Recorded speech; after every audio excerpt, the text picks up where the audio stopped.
3년째 오신 소감은 어떠십니까? 두근두근합니다. 올해는 무엇이 새로 나왔을까?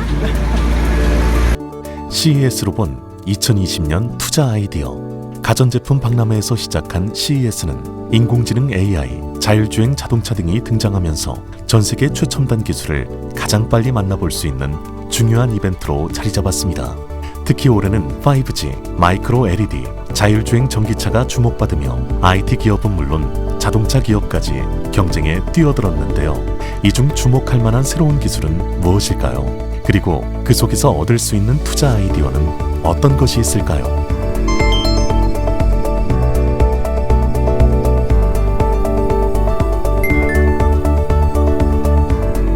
네, 올해 CES는 확실히 소프트웨어보다 하드웨어가 집중되는 시기였습니다. 특히 그 기업들이 전자제품을 만들 때 통신을 통해서 이제 연결을 하고 데이터를 축적해 주는데 굉장히 세련되고 익숙해져 가고 있구나라는 걸 여실히 느낄 수가 있었어요. 그러니까 한 2, 3년 전만 해도 TV에 안드로이드를 설치하면 TV에 날씨를 물어보고 이렇게 하는데 실제로 TV에 날씨를 물어볼 필요가 없거든요. 최근에 올해 나온 LG의 세탁기 같은 경우에는 AI를 이용해서 옷감을 살펴보고 그 옷감에 대한 정보를 건조기로 보내고 이런 식으로 실질적으로 소비자들이 어떻게 베네핏을 받을 수 있을지에 대한 연구가 조금 더 오랜 기간 동안 진행이 되었었구나 라는 생각이 들었어요. 가구라든가 아니면 욕조라든가 이렇게 전자제품이 아니었던 곳까지 구석구석 반도체와 통신칩과 MPU 같은 이제 AI와 관련된 반도체들이 들어가기 시작했다는 걸 느낄 수가 있었습니다. 이제 두 번째로는 전장이 확대되고 있다는 건데요. 이제 삼성과 LG도 자동차를 하나 모형을 만들어 놓고 전장 부품을 확대하고 있고, 그다음에 소니 같은 경우에는 직접 자동차를 제작하겠다 라고 폭탄 발언까지 했을 정도예요. 이렇게 IT가 그 전장 제품으로 돌아가는 것을 굉장히 바라고 있구나 라는 걸 올해도 여실히 느낄 수가 있었고요. 마지막으로는 예전에는 디스플레이가 참 변화가 없다 라고 생각을 많이 했었는데 올해는 디스플레이가 큰 변화들이 있습니다. 폴더블 디스플레이도 들어가고 마이크로 LED도 들어가고 이런 기술들도 그냥 들어가는 게 아니라 다양한 폼팩터로 크기도 달리하고 모양도 달리하고 이렇게 다양한 시도들을 하고 있는 모습들이 이제 디스플레이의 혁신도 얼마 남지 않았다 생각을 느끼게 해줄 정도로 좀 다양하게 일어나고 있었습니다. CES 2020 가기 전에 저희가 고민하고 싶었던 것들은 디스플레이 시장에서 과연 이제 어떤 형태로 시장이 만들어져 갈 것인가에 대한 부분들입니다. 그동안의 LCD와 OLED에 어떻게 보면 TV 시장에서 경쟁이 이루어졌고, 과거로부터 보면 3D에서부터 LED TV, 그 다음에 형태적으로 보면 커브드에서 롤러블까지 온 시점에서 과연 차세대 디스플레이가 무엇인가에 대한 고민이 좀 생겼던 것들이고요. TV 시장에서 대중한테 이제 어필할 수 있는 소비 가전 제품이 되려면 가격이 상당히 중요하고, 가격에서 경쟁력을 가지려면 많은 투자가 유도가 되어야 될 텐데 과연 그런 것들이 이제 보여질 수 있겠는가 이제 고민입니다. 저희 자료를 통해 보시면 과거 20년 동안에 미국 시장에서 소비재들을 비교한 차트가 있어요. 그걸 보면 인플레를 감안해 놓고 임금 인상하고 TV 가격을 놓고 보면 TV 가격은 20년 동안에 거의 90% 가까이 이제 빠집니다. 이렇게 되지 않고서는 TV가 소비재로서의 경쟁을 가질 수 없다는 얘기하고 동일합니다. 그래서 이번 CES 2020에서는 과연 TV로서의 디스플레이가 되기 위해서, 주력 디스플레이가 되기 위해서 많은 투자가 유도가 될 수 있는 만큼 소비자들의 관심들을 불러일으킬 수 있는 게 무엇인지가 이번 CES 참가 전에 이제 관심 포인트였다, 이렇게 좀 말씀을 드릴 수가 있을 것 같습니다.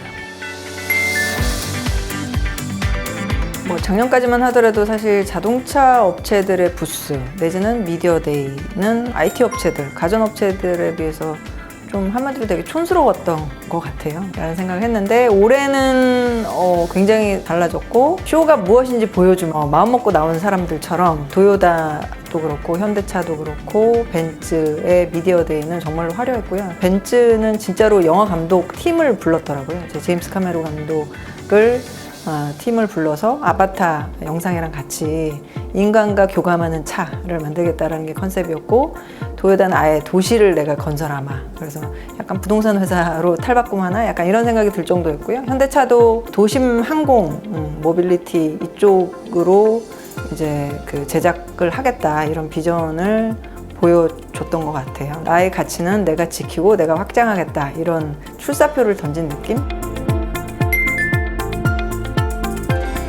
네, 저희가 하드웨어 수준에서 이 정도면 됐다라고 만족한 것과는 다르게 소프트웨어는 매년 후퇴하는 모습을 지울 수가 없습니다.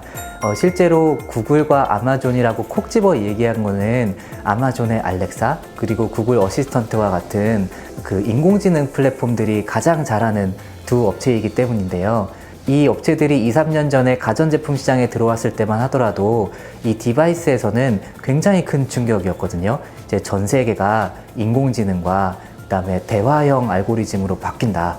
우리도 빨리 데이터를 쌓아야겠다. 이 충격보다는 공포에 더 가까운 이제 움직임이었는데 실제로 2, 3년 동안 이런 알렉사나 아니면 구글 어시스턴트가 사람들의 그 소비자 습성을 바꿔놓은 게 아무것도 없습니다.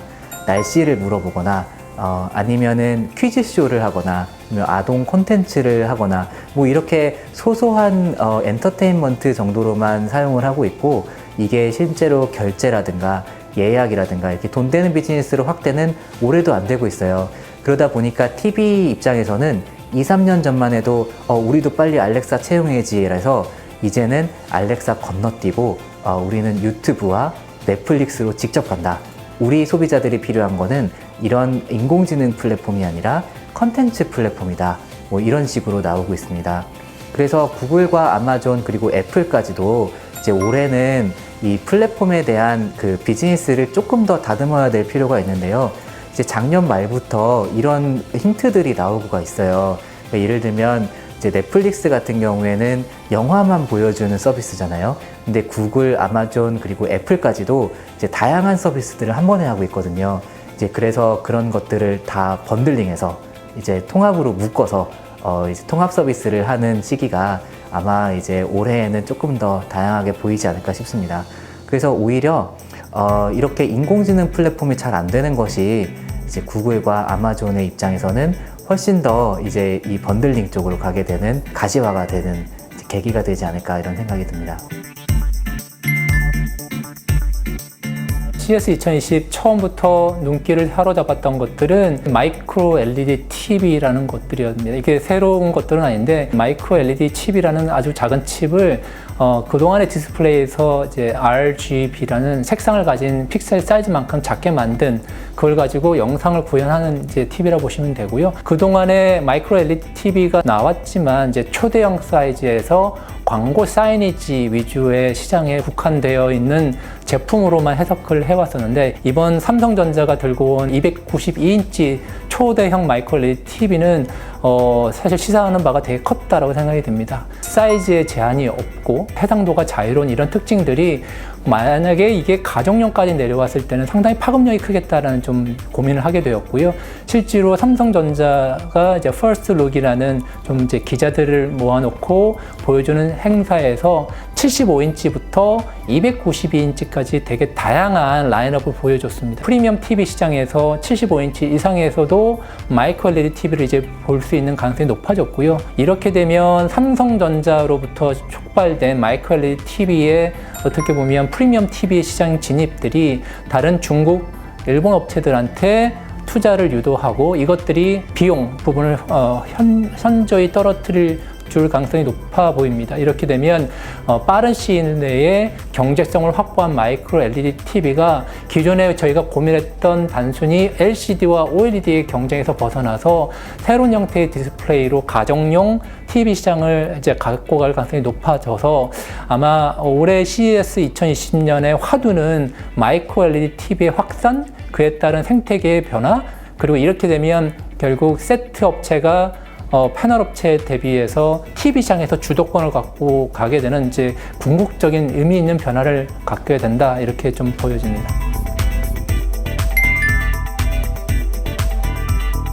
예, 저희 쇼에 대해서는 굉장히 칭찬을 하고 싶은데 정말로 그 쇼를 현실로 만들려고 하면 얼마나 돈이 많이 들겠습니까? 저희는 이제 투자를 해야 되는 관점이고 3년 전부터 이 자동차 부분의 그 화두는 자율주행과 전기차 이게 금방 될 것처럼 계속 전시도 하고 관련 기술도 보여줬지만 굉장히 멀게 느껴지잖아요. 이제 리포트를 쓰면서 이제 그런 용어들을 표현을 했거든요. 지금 완성차들은 보수적이 아니라 이제 굉장히 적극적으로 변했고 앞으로 그런 기술을 준비하고 현실화시키기 위해서 나는 돈을 쓸 준비가 되어 있다. 공격적으로 바뀌었단 말이에요. 그러니까 그런 관련 기술에 대해서 지금부터는 엄청난 자본이 쏟아져 들어갈 거고 사실 투자가 입장에서는 그 자본이 쏟아져 들어가는 그쪽에 관심을 가져야 되는 시기가 아닌가라는 생각이 듭니다.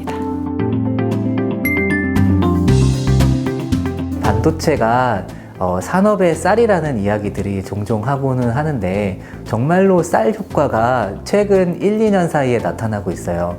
그러니까 모든 가전제품들이 그동안 사용하지 않았던 반도체들을 속속들이 사용하고 있는데 대표적으로는 이제 인공지능의 추론을 가능하게 하는 NPU라는 반도체하고 그 다음에 통신으로 이제 한 곳에 집결시킬 수 있는 5G 통신칩하고 그 다음에 집결하고 나면 그걸 저장해야 되는 데이터 센터의 D램, 낸드 이렇게 세 반도체들이 모두 성장을 하고 있거든요.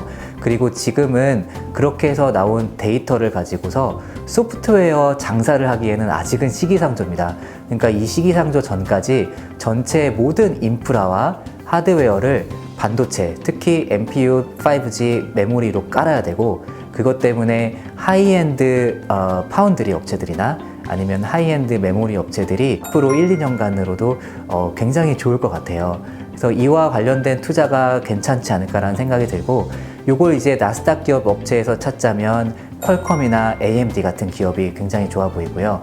한국 업체에서 찾자면 비메모리 반도체 수혜주들 중에서 고르는 게 나을 것 같습니다. 네페스, 테스나, SFA 반도체 투자까지 합치면은 사이맥스나 이오테크닉스 같은 업체들도 꼽힐 수가 있을 것 같고요.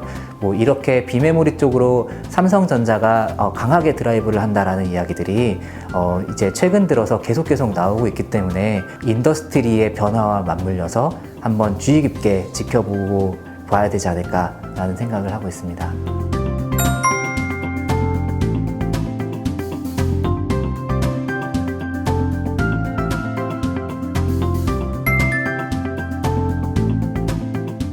OLED 시장의 성장의 가능성에 대한 방점을 두었다면 이번 CES 2020은 마이크로 LED TV로부터 변화의 바람을 좀 우리가 지켜봐야 되지 않겠나 이렇게 보면 일단 세트 업체로서의 삼성전자 위상이 더욱더 높아질 수 있겠다. 새로운 시장을 여는 거고요. 거기에 생태계를 갖추는데 삼성전자가 주도적인 역할을 할 거기 때문에 삼성전자가 가장 주목받는 업체가 될 것이라고 보고 있습니다. 그 다음에 마이크로 LED TV가 구성되기 위해서는 마이크로 LED 칩이 필요하고요. 그 다음에 이 LED 칩이 각각의 픽셀에 정확하게 인란하게 배치가 되게끔 하는 전사 기술이라는 부분들이 이제 필요한데요. 아직까지 이게 기술적 난제가 있다고 합니다. 그래서 지금 현재 정확하게 업체 하나 이름을 거론하기 어려우나 앞으로 우리가 마이크로 LED 칩에 대한 칩 업체뿐만 아니라 이렇게 전사할 수 있는 업체들을 우리가 보게 된다면 그 업체가 향후에 아주 빠르게 성장하는 산업 내에서 우리가 주목해야 될 기업으로 우리가 보게 되지 않겠나 이렇게 생각이 듭니다.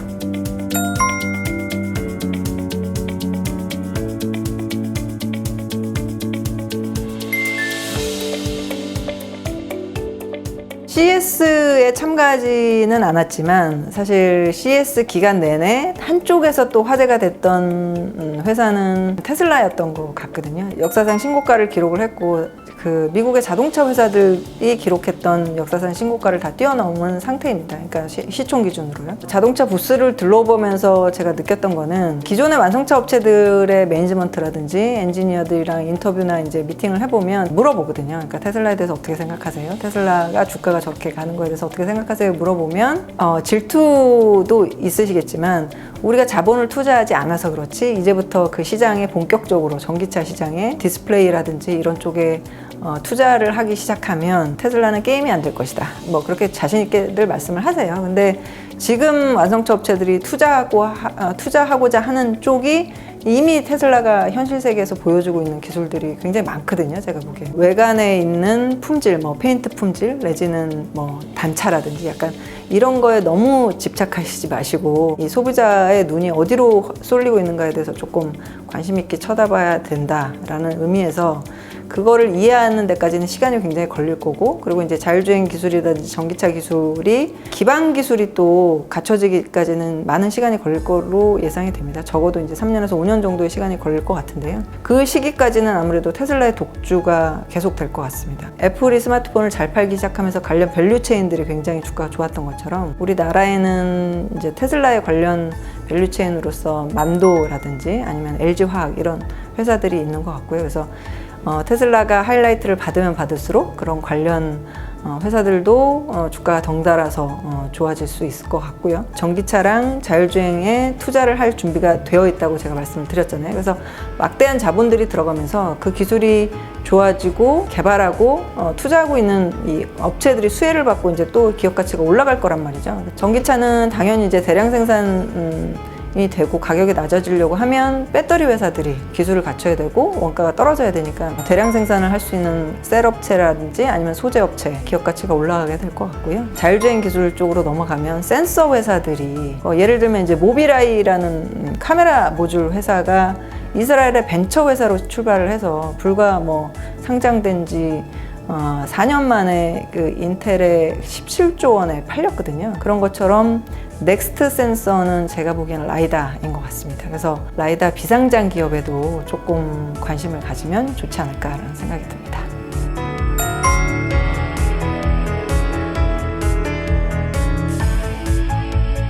(5G) 인공지능, 자율주행과 같은 핵심 기술이 빠르게 발전하는 가운데 기업들의 경쟁은 더 치열해지고 있습니다. IT 기업이 자동차를 만들고 자동차 기업은 IT 기업으로의 변신을 꿈꾸고 있습니다.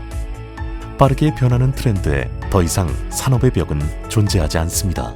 그 변화의 한가운데 삼성증권이 여러분과 함께하겠습니다.